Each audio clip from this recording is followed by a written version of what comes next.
Okay, we are back.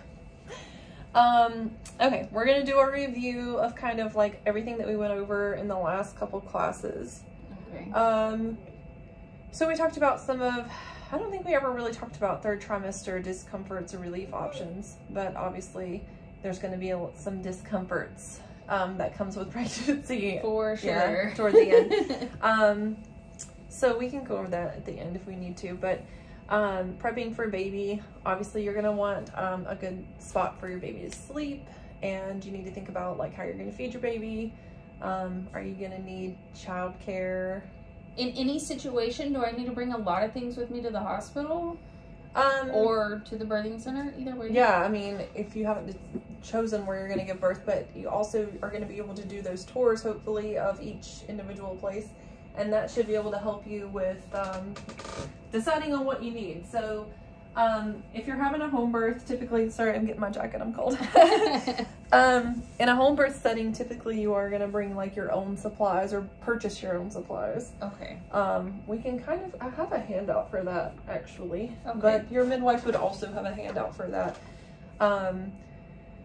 Home supplies that you will need for a home birth if you decide to do that. In a birth center setting, typically they're gonna have basically everything that you need. You're gonna wanna bring your own clothes, and then clothes for the baby, obviously. And a car seat. Huh? Yes, Yeah. that's important. They will not let you leave without a car seat. Oh, okay. Yeah, that's actually kind of one of our criteria. Like, after you give birth, at the birth center I work at, we have a little list, a checklist, and some of the things that we have to check is that you have a car seat, that you have gone to the bathroom by yourself, just peed. Okay. You don't have to poop before you leave. Okay. The baby's nursing well, that you've eaten a protein meal, that both of your vitals are stable, like you're not bleeding excessively or anything like that. Okay. I'm trying to think of what else, but you know, mainly it's just that you're eating well, the baby's eating well, you've peed. Okay. And that you're up, you know, kind of up walking around and you're okay with that. That's some of our criteria. So in the hospital will have everything that you need basically, except for your clothes also. Right. So, and you're gonna want to take all that stuff that's in the hospital room because you're paying for it. Oh, you know, like okay. diapers, wipes, yeah, and I all heard that it's pretty expensive. Yeah, so take advantage of anything that they might bring you. Yeah. Because it'll just get tossed out anyways. Oh, okay. Oh, wow, that sounded really loud out there. So anything that's in your room that you don't take with you is going in the trash. So you might as well just take it with you anyways. Good to know. Let's see, we went over creating a birth plan pretty in-depthly, and all of the interventions that may or may not happen, and some of the things that you need to think about before going to give birth, because there's so many things that we don't think about, and then in the moment it's really hard to that was make very those informative. choices. Yeah, there's a lot to think about. There's a ton of interventions that can and cannot happen, and there are risks and benefits, but birth plan considerations, lots to think about, and you can summarize it to one page. That's really helpful. We did an anatomy review, which I think we ended up ripping that paper. Oh, yeah. During our little, talking about the tearing and things like that, but we did an anatomy review where we talked about where the baby's at, how the baby has to come through and all of that. How my body will function differently. Yeah, it's gonna be a lot different. All right. And then we talked about lightening, which is when your baby engages in your pelvis, kind of drops down. Cervical ripening, which I have this new handy dandy tool that my neighbor just made me. Nice. It's like a dilation chart, so you can see that in the video too, but you can see that this is all the different stages of what your cervix is going to do, and it does it all on its own. And I just learned today, these are centimeters. These are centimeters, Okay. yes. You can barely get a little fingertip in the one, and then, Alright. kind of two, and so on. So when your midwife or doctor goes to check you, they're going to insert 2 fingers into your vagina and then, like, feel Look around for for the this. cervical lip. Okay. And you'll be able to feel. And actually, when you're at home, wash your hands really well. You can feel for yourself. Check myself. You can, and see if Okay. you can feel like what's going on in there too. Okay. Because like we talked about before, you can be 2 or 3 centimeters dilated before You might not want to do it excessively because that could introduce infection or potentially ruptured membranes or things like that. But you can do it yourself. Okay. It's your body. You get to do what you be want. in charge. All right. And then the effacement happens before the dilation. We talked about your cervix is about 6 centimeters or so long. Mm-hmm. And then it has to thin out, yes, this way before it can really expand and dilate. And we did I was going to do the ping pong ball or the ping pong balloon experiment, but my balloons were too small. So we watched that on the YouTube. We talked about Braxton Hicks contractions and the difference between regular contractions, and then mucus plug versus bloody show. We talked about comfort measures in labor, all the different things that you can try to do that are non-medical comfort measures. And then we talked about epidurals and things like that. We talked about breathing techniques and your support people. And then the next thing we talked about, we have kids in the house if you can't hear. The stages and phases of labor, we went through all of those and how this little notes is a little bit different than the other one, but there's 4 phases of labor, you know, like the non-active phase or latent phase, and then you move into the active phase, and then transition, and then afterward is like phase 4, was like the golden hour where you're just bonding with your baby. With the baby? Mm-hmm. Okay. And then when the placenta's born, that's another stage. It can be broken down. And then there's options and things I could do with my placenta, right? Yeah, have you ever heard of encapsulation? I've heard of it. Is that something, depending on what I do, does the hospital offer something like that? Or do I have to find a person? Yes, you would have to find a placenta encapsulator, or you can do it yourself also, but you know, you're healing postpartum, like you might not don't need another task. Yeah, you might not be up for that. Okay. But it's not that difficult, but there are people that do it, and I think it ranges from about $150 to $250. Okay. And there's not a ton of scientific evidence to support that, but what do you feel like the benefits could be? For myself, personally, I felt like it was very helpful because there's a ton of hormones in the placenta, and once it's dried out, dehydrated, and they grind it up and put it in capsules, it's like a vitamin that helps with postpartum healing, postpartum depression, potentially. It helps with milk, but then some people say that it's not helpful or that it's too much. I guess, like it's too much, I don't know, hormones or something like that. Okay. Like I said, there's not a lot of scientific data, but there was one the other day that I read about that was in favor of placenta encapsulation or consuming your placenta. There's other ways to do it. Okay. Some people hack off a piece of it and put it in a smoothie. Okay. Hypothetically, you could hack off a piece of it and stick it inside of your cheek, and that would slow down bleeding because of the hormones going through. Okay. Just any way to get it back in. Yeah. Okay. So there's other ways, but it's kind of bloody and you know, texture. Not everybody wants to eat an organ like that. I have a coworker that swears by beef liver capsules for iron deficiency and things like that, and that just kind of grosses me out. But it's in a capsule, but right? It's in a capsule, so it's like fine. a vitamin. Yeah. So I mean, I guess that is a good substitute for a supplement. Yeah, all right. So she really enjoys beef liver and says that it's like the greatest supplement ever especially for like iron and things like that. So I mean, if you can stomach a capsule, it's not that big of a deal. Okay. So anyways, you would have to find someone at the hospital. You just need to let them know that you want to take it home. You might have to sign a paper saying that you're taking it with you or something like that. Okay, my intentions maybe. Right, otherwise they might just take it away as biohazard waste. Okay. In a birth center or in a home birth setting, they're going to ask you what you want to do with it, because some people do other things with it, like they'll plant it in the yard with a tree or something, like symbolic of a life or something like that. I don't really know what else. I do want to cover more of the postpartum care though, because I'm not sure about we're getting to any of that. All right. Okay, so immediately postpartum, we talked about sutures. So one of the best ways, if you do have to have sutures, to help those heal and dissolve and all of that is to do like Epsom salt soaks in a tub. In the bathtub? Mm-hmm. Okay. That's really helpful to soak those and have them to dissolve quicker. Okay. We talked about skin to skin. That's the best thermal regulator for a baby.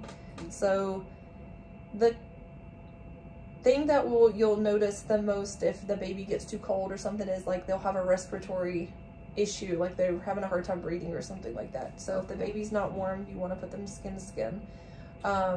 We at the birth center I work at, we try to initiate breastfeeding right away if that's the chosen method to feed the baby.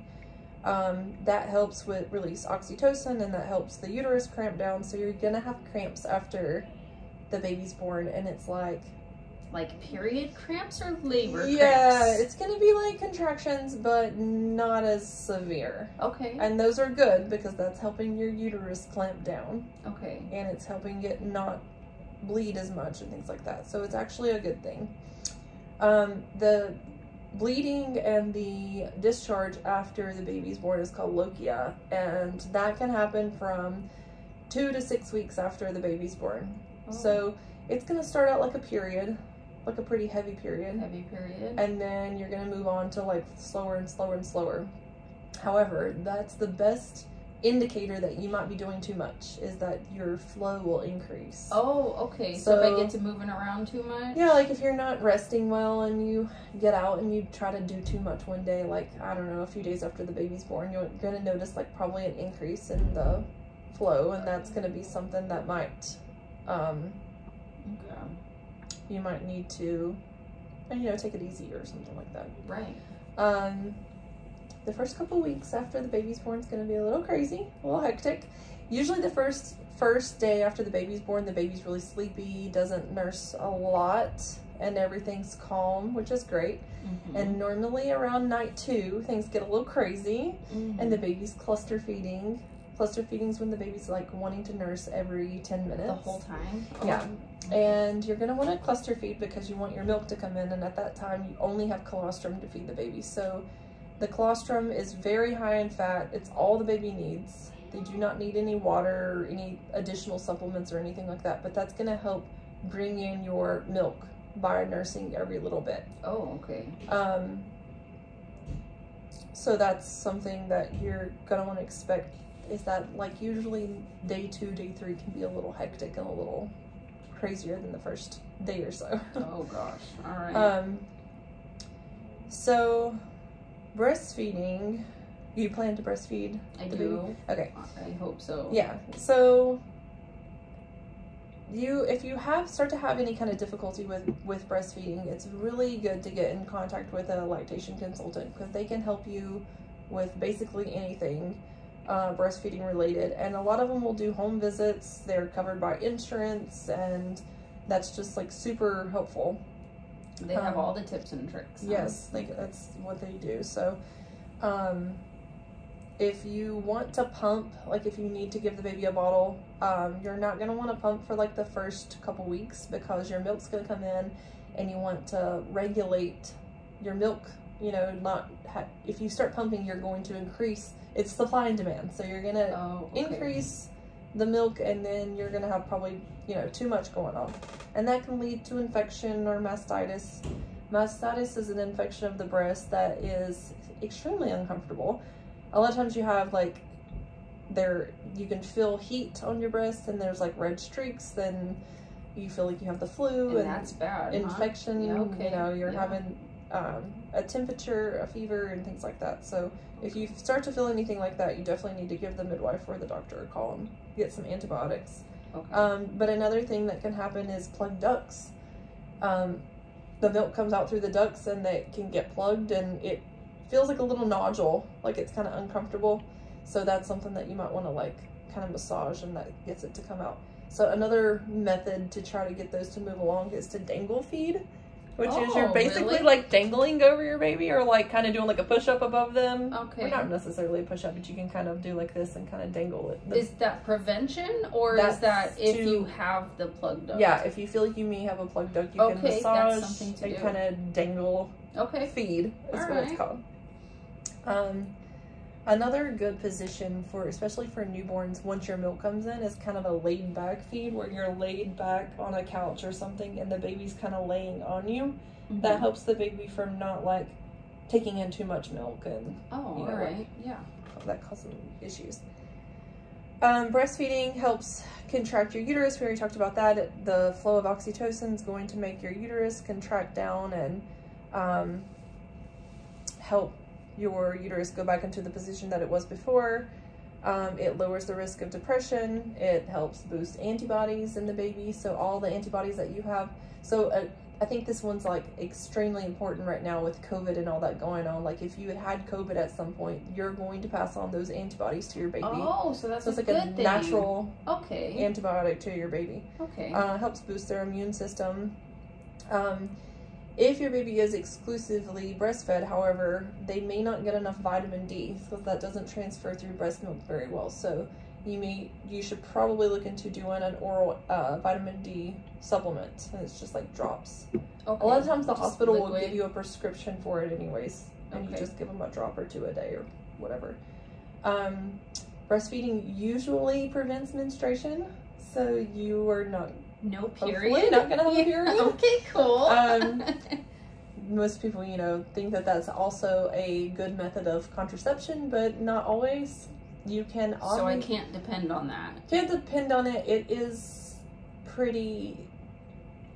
I don't know the exact percentage, but it's not foolproof contraception. Okay. So it's a good percentage, but not. So I should still be abstaining for sex for about how long after? Usually about 6 weeks. 6 weeks. And then what are my options?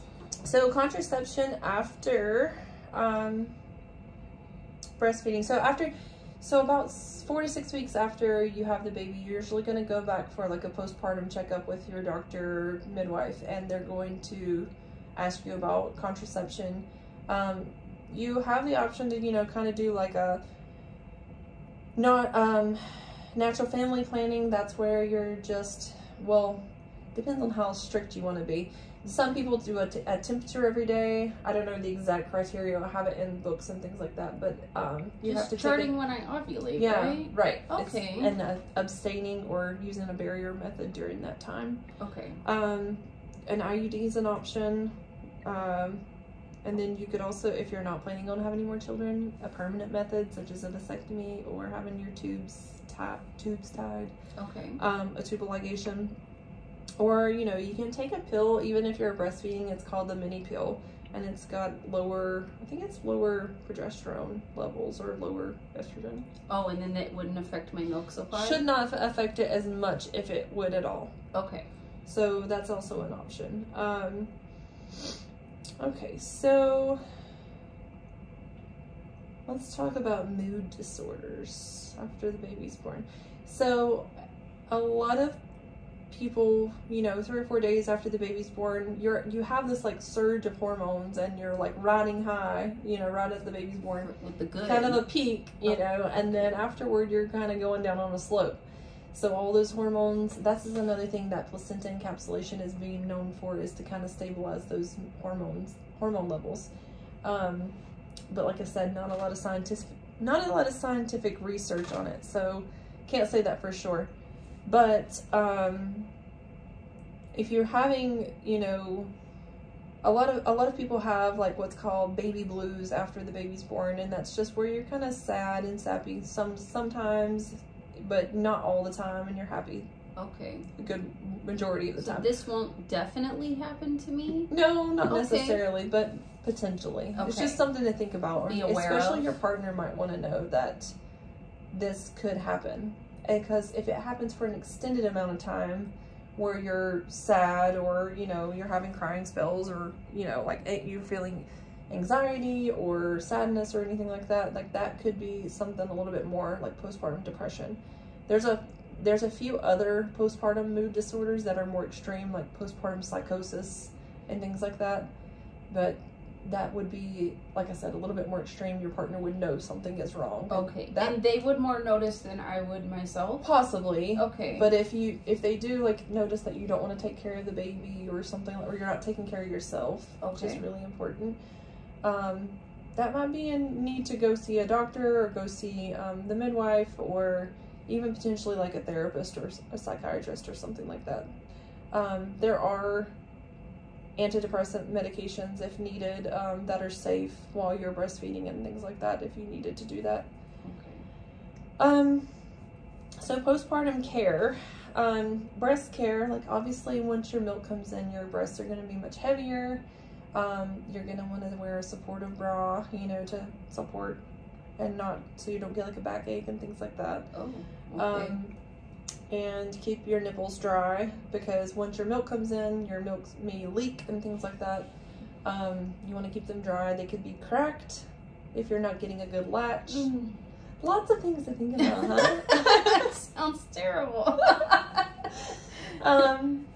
You know, that's another reason to see a lactation consultant. And they could guide me through all those waters. Yeah. Okay. If that is a problem. Engorgement's another thing. This is where your breasts just become really engorged with milk. Like right when your milk comes in, it's going to be a different feeling. Like you're going to be like, wow, this is something new. Okay. And they kind of get really firm and heavy, and they're just look augmented because they're full of milk. Yeah. Okay. So, you know, that might be a need to do a little bit of pumping or hand expressing, and there's lots of videos on like YouTube on how to hand express. Just to provide a little relief. Okay. And then also, like, if you become too engorged, it can be very difficult to get the baby to latch because it's just too much firm. Okay. And, you know, the baby needs like a soft surface to kind of latch onto. Blocked ducts is another thing that could happen. Did I already talk about that? Yeah, they touched on it a little bit. Yeah, the dangle feeding. Yeah. Okay. Okay. And then talked about lochia. And then bowel movements. That's another thing that's like super important, obviously, to keep things regular after I have the baby, because you know a lot of people are like afraid to go afterward, especially if you have sutures or anything. It sounds scary. The doctor or midwife might prescribe, or you may just be able to go pick up like Colace or stool softener or something to keep everything kind of moving. But maybe how soon after birth should I was gonna say it could be like a day or two, or maybe even 3 days, just because a lot of times when you have the baby, everything that's there moves out. Okay. So it could be a little while before that happens. And then hair loss is another thing that's exciting after postpartum. Gosh. But the thing is, whenever you're pregnant, like right now, you're probably not losing a lot of hair, right? No. Like it's nice and full and thick, like you can see that it's really thick right clearly. now. So you're not losing a lot of hair when you're pregnant, and then about 2 to 3 months afterward, with all the hormone shifts and things like that, your hair kind of starts falling out quite a bit. Okay. But you're just going back into a natural cycle of losing hair and, you know, hair restoration and things like that. So, it can be a lot, and it can be alarming, but it's all normal and natural and all that. So, do you know what your blood type is? I don't think we talked about RH. A negative. Oh, your blood type's negative? Yeah. Okay. So, have you talked to the midwife or doctor or anything about RH factor? No. Okay.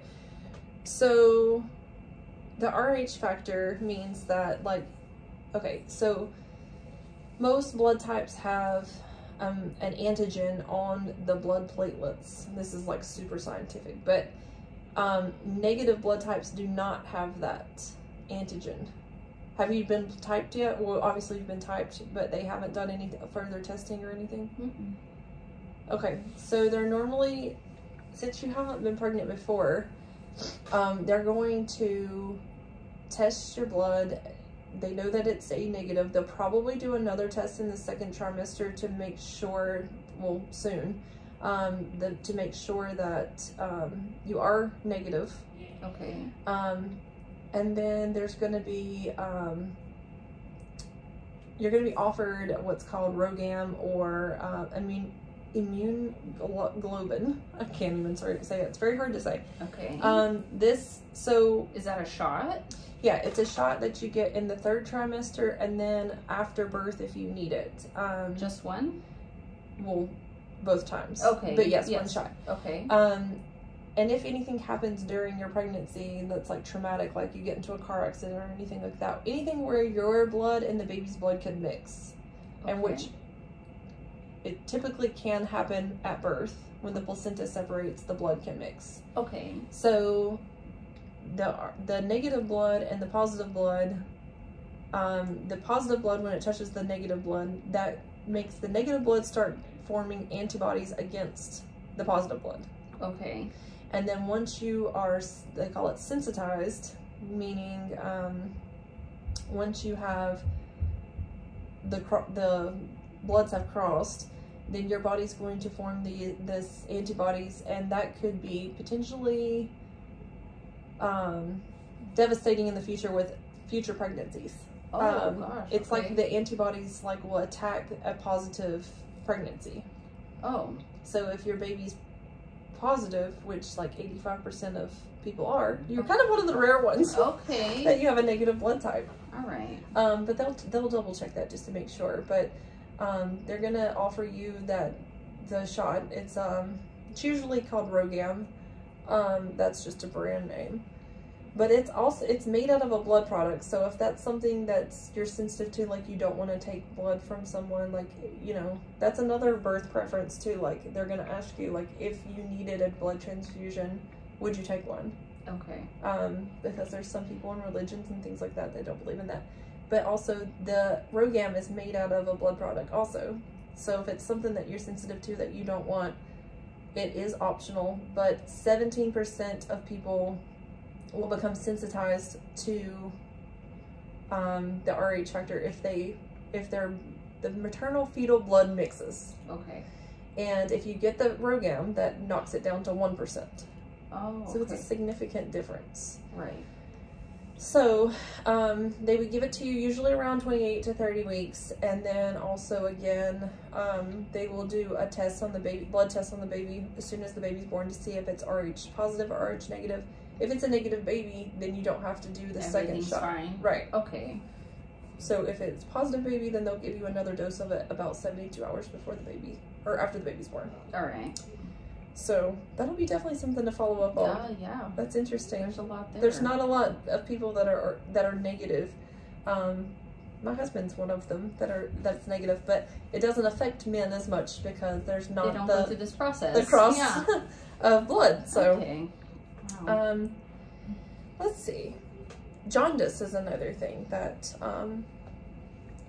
oh yeah, is that like with the lights and stuff like yes. that? Okay. So about 50% of babies get a little bit of jaundice. It's where their liver's not processing bilirubin levels. Okay. And typically the cure for it, or to get the bilirubin levels down, is to either set them in front of the sun, like in front of a window, sunny window. Goodness, I can't get my words out.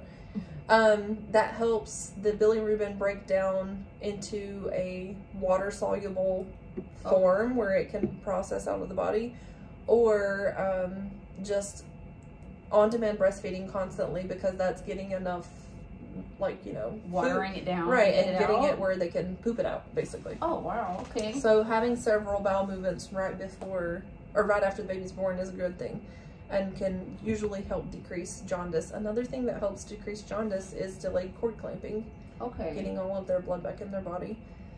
Yeah, that seems really helpful. Yeah, for sure. And then if for some reason, like day 3 or so, if you have a birth center birth or a hospital, or I'm sorry, not a hospital birth.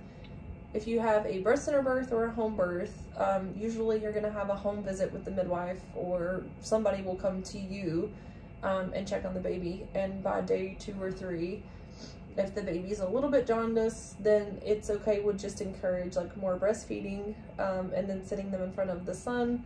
But if it gets up to a level where they're real, like, and one of the symptoms can be lethargy, so they don't want to eat and things like that. Okay. If they have to go back to the hospital, they would wrap them in what's a billy blanket, which is basically artificial sunlight. Okay. And that's what helps them process all that bilirubin out. So that's just something, like, at least with us, pay attention to. Yeah. Okay. And you're gonna see like yellowing of their skin, and then maybe even yellowing of the whites of their eyes. Okay. But that's kind of noticeable, especially on their chest and stuff. Like you'll see a little bit of yellow. But just breastfeeding on demand, skin on skin, things like that, it's all helpful for that. And then I was gonna say something else about that. I forgot. But anyways, so like I was saying, the birth center that I work at, we do a home visit about 24 to 48 hours after the baby's born. And we do an early release program. So as soon as the baby's born, we get about 4 hours usually to make sure that everybody's stable and they're ready to go home. And then I can go home that soon? Yeah, because there's no reason to keep you wet. Okay, that sounds desirable. Yeah, for sure. In a hospital setting, usually it's about 24 hours. But they do more testing, so like they're gonna test bilirubin levels before you leave the hospital. Spot. Yeah. Okay. I feel like that might insert a little fear though right away. Yeah, maybe. Yeah. Because you're doing all you can to make sure these levels are going down and things like that. In a couple hours. Yeah.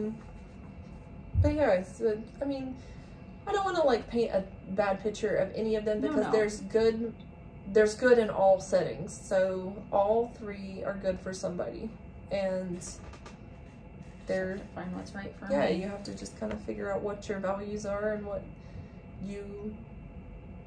your top priorities are and see how that falls into those three settings. It's the main three settings anyways. All right, so do you have any questions about anything? I feel like we covered so much information. Covered so much that I didn't even know. You've done a great job. Yeah, I feel like it's just so much. Thank you. But it's a lot of information. Just going back over my notes because we have a little bit of time.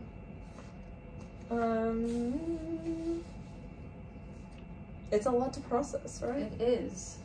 I think going and finding a good birth plan is probably going to be very helpful.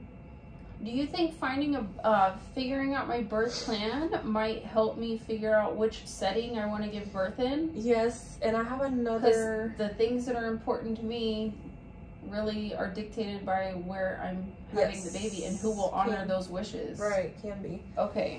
And then also doing the tour of all three to see how different they are. Okay. If you're able to, well, obviously you're not going to do a tour of your house. yeah, but I like it there. You know, I like it there. But you would do like, not really a tour, it's like you would meet with a midwife and do a consultation. And see what they could do in my home. And just be like, you know, how is this different? So I made a handout, and I don't have it in here, I don't think, for our birth center in particular, and kind of like where our values are and like what's important to us. And for us, it's like autonomy of your own body. Like you are in control of what you want. Okay. So we want to honor what you want and keep you safe. I didn't even know I had all those options. Yeah. So great. But, and you know, a lot of times if you go to a hospital or something, they have a lot of protocols in place that they just routinely do. Mm-hmm. It's because safety, people don't know what they want. Yeah. If they're not filling out a birth plan, they just go with the flow. Well, yeah, I've already learned so much. So it's kind of like, well, they'll just tell me what to do, you know? Right. And it's okay. Because they know. Some people want to be that way. And, you know, I know, like, personally with my own, it was just kind of like that with my first. I was just kind of like, well, I'll just do whatever they tell me to do, because that's what they do, you know? Right, they know. And it's okay. I mean, a lot of people are like that, and that's fine, but you start to realize, I think, after your first, well, at least maybe for myself, I could have done this different. Yeah, like maybe it would have been different if I would have done this, or that wasn't exactly as desirable as I thought it would be, or, you know, I want things to be a little different the second time. And that was, personally for myself, that's how it was. I wanted things differently with my second. And then, like I told you, the first babies are a little slow, and the second babies are hard to keep in. Lightning fast. Thank goodness it's my first. It was hard to keep my child in, so I wanted like a non-medicated birth. Well, I didn't have a choice, so I got there, and there he came. And that's, you know, everybody's different. It was cool. Yeah. So, and that's kind of what led me into, wow, I think I should stay at home with my third, because... And that's what you did? Yeah, I was able to have a home birth with my third baby. And that really changed my idea on a lot of things, just because it was just so different, and like I was in control. And that's what we really like to instill at the birth center, is that you are in control of your own health. Right. Like no one can be more in control of your health than you. So, well, somebody did tell me one time that having a baby is not necessarily a medical procedure. No, it's not. It's just something your body does. Yeah, it's normal physiological birth is like normal physiological anything. Like, we just do it. And yes, sometimes there are emergencies, but 97% of the time, everything's okay. Not. Okay. But it's good to have, you know, a medical professional that you trust and that you believe in, and that believes in you to do these things. To kind of guide you and make sure that you're safe and that nothing is out of the ordinary, because this is like a moment in your life where you're so vulnerable and you can't be in control, so you need someone that you trust to be in control, kind of. Right. At that moment. You make the choices that you want and kind of go with that, but it's hard to, when you're in that situation and things are getting hard, like, you know, it's hard to make it happen, so. All right, that helps. But doing a tour of the birth center, we do a lot of those where people just walk in and they come in and they want to know, like, how is this different? Well, for us, we take them around. We're like, you know, this is our kitchen and you guys are welcome to it. Like an actual kitchen? Yeah, it's kind of, ours where is kind I of like eat food, okay. You could eat food, or your partner can make you food, or make coffee if it's 3 o'clock in the morning. Not necessarily for you, probably, but I mean, not that you couldn't have coffee. We wouldn't stop you, really, but if you wanted coffee or whatever, or, you know, use the refrigerator or whatever. But the birth center I work at is kind of like a little house, kind of. It was like a 1940s bunker, but so there's tons of doors. It's kind of weird, but there's a living room setting and there's like a little office area at the front, and then there's 3 bathrooms in the building, and we do like vitals and things in one area, and then there's an exam room, which is a little bit more medical than some places because some birth centers don't have stuff like that. And then we have like a little bedroom that has a bed. We set up the tub in there, and they have their own shower, and they can use all of that. Very homey feeling. Very homey, yeah. Okay. And it's like not clinical. Okay, so except a step up from my house. Yes, except for the exam room is a little clinical, in my opinion. A little bit more than I would want it if it was my actual birth center, but that's okay. Right. But we have, you know, oxygen and Pitocin and anything that you would need. We have supplies to do an IV, like if you were having excess bleeding, like we would start that and be able to do that. So a little bit more medical, but then also at the same time, like, it's homey. And you're welcome to bring your children. Like, we encourage that. Wow. If you wanted them there. Yeah. You know, not that you have any, but well, I'm just saying, but like, I you don't know, feel like that would even be allowed in a hospital. Well, and no, a lot of times it's not, especially with COVID going on and stuff. Like, there's a lot of protocols about that. And then even when it's like flu season and things like that, like, that's not allowed. Certain ages and things like that. So it's a little bit more homey of an environment, but you know, there's some people, and I don't know exactly how you feel about birth and like things like that yet, but there's some people that really truly feel more calm in a hospital environment, just because they feel like all the safety measures are there. You know, like, I can see that. If something goes wrong, they're going to be able to save me or save my baby or whatever. Yeah. Okay. So that can be a calming effect on some people. We actually just had a patient not long ago that was like that. And do you think, like, myself reading statistics could help comfort me to a more midwife situation instead of a doctor situation? It kind of depends on your personality and preference. Like how you feel, if you feel safe in that scenario and things like that. And that's when we do home births, and that's like we do our home visit about 37 weeks or so, just to get a lay of the land and make sure we can make it there in the middle of the night if we need to and things like that. We have cell phone service, that you guys have running water, like heated water and things like that. Just make sure you have essentials and stuff like that. And if there's a big dog, like who's going to take care of the dog while I'm here? You know, like, you're not going to be over here wrestling the dog, and the baby.